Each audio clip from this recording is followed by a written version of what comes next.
Tinha aquela ideia como se fosse uma coisa bárbara, que nem a gente vê nos filmes, que a pessoa faz o choque elétrico e de uma forma bem violenta e sem anestesia. Um paciente que me marcou bastante foi um paciente que estava internado para fazer uma cura de abstinência em cocaína e em álcool. Então a catatonia é uma síndrome, né, que a pessoa ela pode, por exemplo, o examinador coloca a pessoa numa posição e a pessoa guarda essa posição mesmo contra a gravidade. Oi gente, bom dia, sejam bem-vindos a mais um vídeo aqui no canal. Para quem não me conhece, meu nome é Maria Cláudia, eu tenho esse canal aqui onde eu falo sobre a minha experiência revalidando meu diploma de medicina na França, sobre meus estágios aqui na França e tudo isso. Então, no vídeo de hoje eu quero contar pra vocês um pouco de como foi o meu estágio em psiquiatria. Basicamente foi um estágio que a gente faz entre a faculdade e o começo da residência. Então a gente tem um estatuto um pouco particular, a gente é chamado de super externo. Durante a faculdade você é externo, né, que é o externo, e durante a residência você é interno. Então, quando você tá entre os dois, você é super externo. Então quer dizer que você basicamente é como se você fosse um residente. Geralmente nos outros estágios de psiquiatria você tem muito mais pacientes esquizofrênicos. Nesse meu estágio a gente não tinha muito realmente. O foco era os pacientes bipolares e com depressão. Todos eles estavam internados. O hospital tinha 3 setores. Tinha o setor fechado, que os pacientes ficavam trancados, né, a chave dentro de uma ala com vários quartos, enfim, tinha uma sala onde eles comiam, os banheiros, etc. Eles não podiam sair dessa ala. E tinha 2 setores abertos, né, que significa que os pacientes eles podiam, por exemplo, ir para o parque do hospital, etc. A particularidade desse estágio é que todos os pacientes que estavam internados, eles estavam lá por livre e espontânea vontade. Não era um hospital onde eles faziam internação contra a vontade dos pacientes, porque acho que no Brasil deve ser assim também, mas aqui na França a psiquiatria é a única especialidade que você tem o direito de internar o paciente contra a vontade dele, se for um caso de emergência, né? Se ele tiver um risco de suicídio muito grande, por exemplo, ou se ele causar algum tipo de perigo para ele mesmo, para as pessoas em volta, ou se ele portar atentado à ordem pública, digamos assim. Então, nesses casos, você pode internar o paciente contra a vontade dele. É a única especialidade que pode fazer isso, só que o meu hospital, né, onde eu tava, excepcionalmente, porque era um hospital universitário, eles não faziam hospitalização forçada. O que, enfim, acho que pra mim foi bom, porque eu não sei se eu ia... Sabe, acho que deve ser bem pesado você ter esses pacientes internados contra a vontade deles. Então, basicamente, eu cheguei, foi meu primeiro estágio de psiquiatria. A médica logo me falou, você quer pegar quantos pacientes? Pode começar a ver os pacientes. Eu primeiro preferi seguir a residente, né, porque eu nunca tinha feito estágio em psiquiatria. Eu fiquei, assim, meio, não chocada, mas um pouco surpresa que eles, sabe, passem os pacientes assim tão rápido para os alunos, porque eu achei que a gente fosse ter mais uma formação talvez de como falar com os pacientes em psiquiatria, porque bem ou mal a psiquiatria é bem particular, né, comparado com as outras especialidades médicas, é um outro tipo de exame, é um outro tipo de interrogatório do paciente, etc. Então no começo eu fiquei seguindo a residente. Eu gostei muito da residente, ela era super empática, ela conversava com os pacientes. Em psiquiatria tem também a particularidade que dura muito mais tempo, né? Quando você vai ver o paciente, às vezes durava até 1 hora. Em outras especialidades, geralmente vai bem mais rápido. Um paciente que me marcou bastante foi um paciente que estava internado para fazer uma cura de abstinência em cocaína e em álcool. E ele tinha, enfim, uma dependência psíquica, mas uma dependência física também muito grande. E a última vez que ele tinha consumido o máximo de... Enfim, a máxima quantidade que ele tinha consumido tinha sido uma vez que ele estava internado no hospital. Ele conseguiu comprar cocaína escondido e foi quando ele consumiu o máximo na vida dele. Então, ele estava justamente na ala fechada para evitar que ele fizesse esse tipo de coisa. Além disso, nesse setor fechado tinha também um outro paciente que foi internado depois de uma crise maníaca, né, um acesso maníaco. Então, eu vou explicar um pouco para quem não sabe o que é o transtorno bipolar, né? É um transtorno onde a pessoa ela alterna entre períodos de depressão e períodos de mania. Então a mania o que é? Basicamente quando a pessoa ela passa por um período onde ela tem muita energia, ela dorme bem menos do que normalmente, ela tem uma estima de si mesma aumentada, ela pode se achar superior aos outros, ela pode estar um pouco mais irritável assim do que de costume. A pessoa fala muito, fala rápido, passa de um assunto ao outro sem nenhuma conexão, né? Muda de um assunto para o outro meio que do nada. E isso tudo causa consequências na vida da pessoa e, enfim, atrapalha a vida da pessoa, a ponto que muitas vezes durante uma crise maníaca é considerado como uma emergência e a pessoa precisa ser internada. Então, eu não tô falando isso pra diagnosticar ninguém, tá? Não se diagnostiquem pelo que eu tô falando. Se vocês acharem que vocês estão com algum sintoma, procurem um psiquiatra, um médico, enfim, um clínico médico para vocês poderem ter uma orientação. Então, tinha esse paciente que estava internado por uma crise de mania e que eu notei é que ele não tinha a menor ideia, assim, do diagnóstico. Ele não se reconhecia em nenhum dos critérios e para ele estava lá porque a família da mulher dele tinha forçado ele a se internar e pra ele estava tudo bem e não tinha acontecido nada. Sendo que a mulher dele falava que nos dias anteriores ele estava apresentando todos esses sintomas que eu falei, ainda por cima uma certa agressividade, etc. Então é engraçado ver que muitas vezes os pacientes, quando eles estão nessa fase da mania, eles não reconhecem que eles estão passando por isso, porque eles se sentem bem. Na mania a pessoa fica com muita energia e pra ela tá tudo bem, né? Pros outros que atrapalha.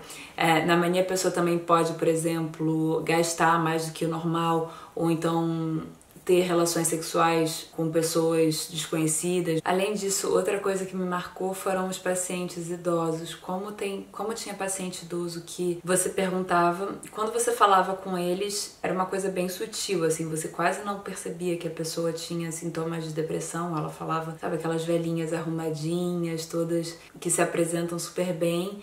E aí, quando a gente pergunta, né, que a gente vai se aprofundando um pouco mais no interrogatório, uma coisa em psiquiatria que eles sempre pedem pra gente fazer é perguntar se a pessoa tem ideias de suicídio, né? E você via os velhinhos que parecia que tava tudo bem, e quando você perguntava isso, eles falavam, sim, todos os dias eu tenho vontade de me suicidar, eu penso nisso sempre. Por sinal, eu vou deixar aqui embaixo alguns links de auxílio, de linhas que você pode ligar se você tiver com ideias de suicídio, porque é muito importante. Tem pessoas que podem ajudar e tem organismos que foram criados justamente para ajudar pessoas nessa situação. Então, se você estiver tendo alguma ideia desse tipo, não se isole, né? Tente falar com as pessoas à sua volta, e tem essas linhas que são anônimas e você não precisa se identificar e você pode conversar com as pessoas. E eu fiquei bem impressionada, como eu tava falando, por exemplo, tinha uma velhinha que o marido dela, ela já era viúva há muito tempo, né? O marido já tinha falecido fazia bastante tempo. E depois do confinamento,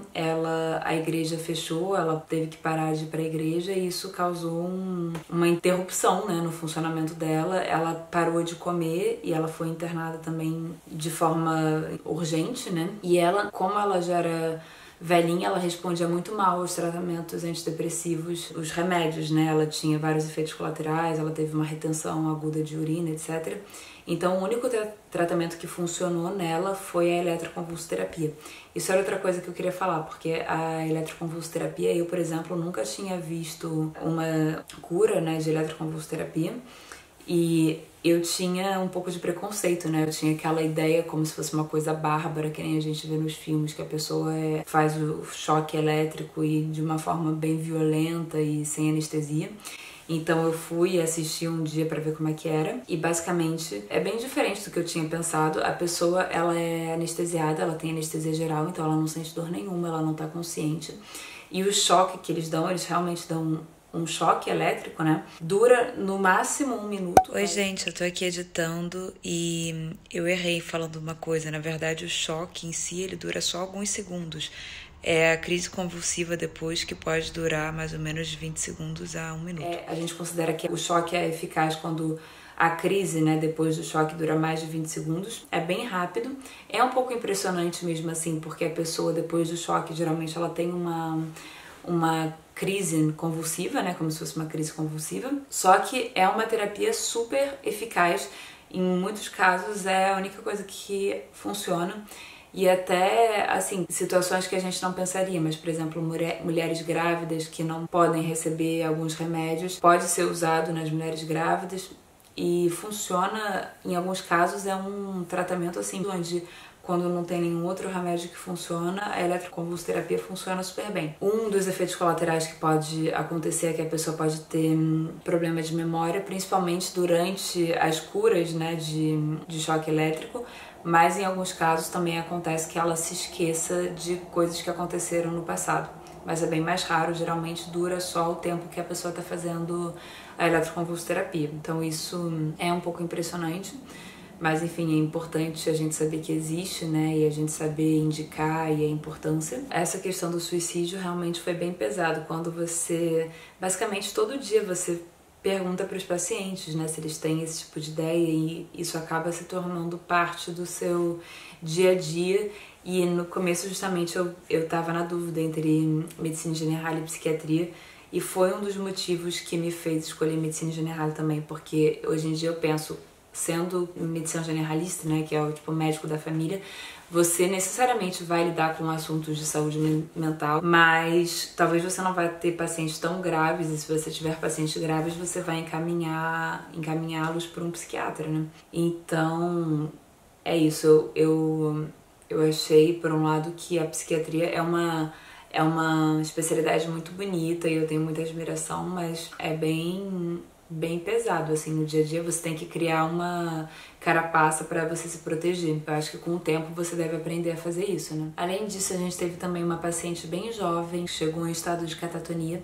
Então a catatonia é uma síndrome, né, que a pessoa, ela pode, por exemplo, o examinador coloca a pessoa numa posição e a pessoa guarda essa posição mesmo contra a gravidade. Quando você tenta mobilizar a pessoa, ela resiste. A pessoa pode ficar muda, né? Não muda porque ela não tem a capacidade de falar, mas muda porque ela para de falar. Ela guarda posturas, por exemplo, se tem o sinal que é o sinal do travesseiro, que a pessoa deita no travesseiro, quando você tira o travesseiro, ela mantém a postura da cabeça levantada contra a gravidade.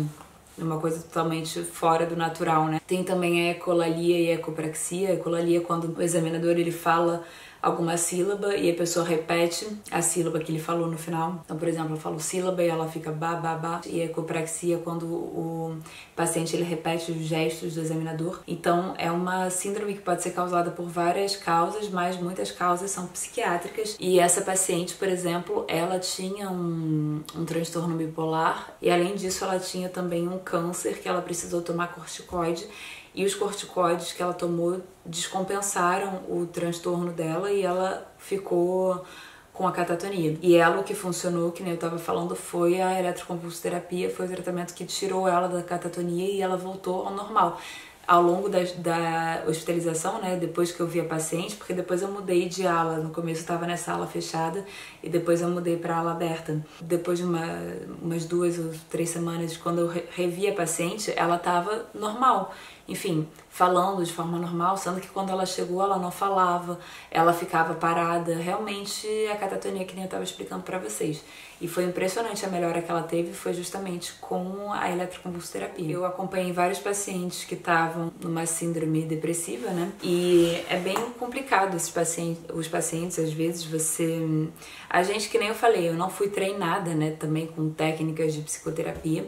Isso foi uma coisa que me surpreendeu um pouco, porque você vê que até na residência de psiquiatria, os próprios residentes estavam falando comigo que eles tiveram muito pouco treinamento com psicoterapia. Eles aprendem mais a parte medicamentosa, né, como médicos, mas é claro que por isso que é importante aliar os dois, tanto a parte médica quanto a parte da psicologia, enfim, com os psicólogos, os psicoterapeutas, etc. Mas às vezes eu sentia que quando eu falava com os pacientes que estavam internados por depressão, me faltava um pouco as técnicas, né, de você falar com o paciente. Por exemplo, quando o paciente precisava tomar algum tratamento, eu tinha um pouco de dificuldade de convencer o paciente e de explicar por que era necessário. Explicar a gente até explica, mas muitas vezes os pacientes não querem. Então, às vezes é bem difícil. Mas então foi essa, gente, a minha experiência no estágio de psiquiatria. No total, no geral, eu gostei muito. Eu achei que os chefes e os residentes, eles eram bem empáticos, eles, sabe, estão sempre preocupados com o seu bem-estar, mais do que em outras especialidades. Claro que tem outras especialidades que os médicos também são preocupados, mas eu achei que os residentes e os médicos psiquiatras, eles eram especialmente atenciosos com os alunos e preocupados com o nosso bem-estar. Eles são bem empáticos, né, com os pacientes também, conversam bastante com os pacientes. Isso é muito bom, todas as especialidades deveriam ser assim. E eu gostei, mas que nem eu tava falando pra vocês, eu ainda assim preferi fazer medicina general. Só que eu acho importante ter passado em psiquiatria, eu acho que eu aprendi muito.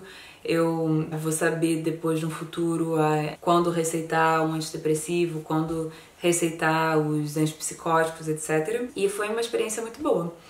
Então me falem aqui nos comentários se vocês têm alguma dúvida, se vocês já tiveram estágio em psiquiatria, se vocês estão fazendo psiquiatria. Coloquem aqui nos comentários o que vocês acharam desse vídeo. Deem um like se vocês gostarem, se inscrevam aqui no canal e até o próximo vídeo. Tchau, tchau. Obrigada por assistirem.